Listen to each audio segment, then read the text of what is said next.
Adilabad BJP నాయకులు కంది శ్రీనివాస్ రెడ్డి మంచి మనసుతో పేదల ఆకలి తీర్చేందుకు ప్రారంభించిన నిత్యాన్నదార కార్యక్రమం నిర్విరామంగా కొనసాగుతుంది. నిత్యం వందలాది మంది ఆకలి తీరుస్తూ కంది శ్రీనివాస్ రెడ్డి ప్రజాసేవా భవన్ అన్నపూర్ణ భవన్ గా విరాజిల్లుతోంది. భోజనం చేసిన ప్రతి ఒక్కరూ అన్నదాత సుఖీభవ అంటూ సంతృప్తి వ్యక్తం చేస్తున్నారు. ఏ నాయకుడు ఇలా భోజనం పెట్టలేదని ఇంత మంచి కార్యక్రమానికి శ్రీకారం చుట్టిన కంది శ్రీనివాస్ రెడ్డి నిండు నూరేళ్లు చల్లగా ఉండాలని ఆకాంక్షిస్తున్నారు.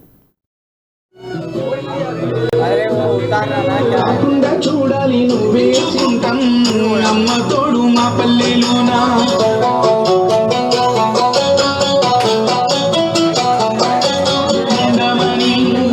కూలికెళ్ళే మాయ చెప్పిండు కంది శ్రీరమ్య నీకు ఓటేసి కమలాన్ని గెలిపించుకుంటాం మా ఊరు మాడలతో ఎదురు నిలిచి ఉన్నావన్నా తోడబుట్టి నోడిలాగాను